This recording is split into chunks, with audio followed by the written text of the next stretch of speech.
میں ہوں آپ کی host Shaneela Ayaz. Geo Express News کے ساتھ خبر شامل کرتے ہیں۔ حکومت پنجاب کی اوپن ڈور پالیسی کے تحت اور آئی جی پنجاب پولیس انعام غنی کے وزن کے مطابق کھلی کچہریوں کا سلسلہ جاری۔ ڈی پی او خانیوال محمد علی وسیم کی تھانہ سرائے سدھو میں کھلی کچہری رپورٹ کر رہے ہیں رانا اے ڈی پرنس۔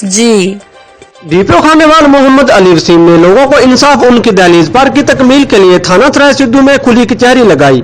کھلی کچہری میں اے ایس پی سرکل کبیر والا نوشیروان علی، ایس ایچ او تھانہ سرائے سدھو منور گجر اور تفتیشی افسران سمیت کثیر تعداد میں لوگوں کی شرکت۔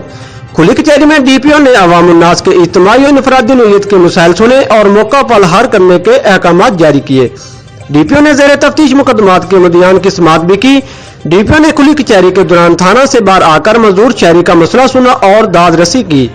کھلی کچہری کا انعقاد کا مقصد پولیس اور عوام کے درمیان رابطہ کو فروغ دینا اور عام آدمی کے مسائل کو اس کی دہلیز پر حل کرنا ہے۔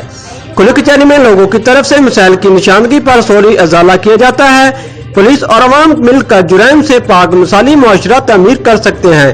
ڈی پی او محمد علی وسیم نے زیر تعمیر نئی بلڈنگ کا ملاحظہ بھی کیا۔ ڈی پی او نے تفتیشی افسران سے کرائم میٹنگ کی اور کرائم کا تفصیلی جائزہ لیا۔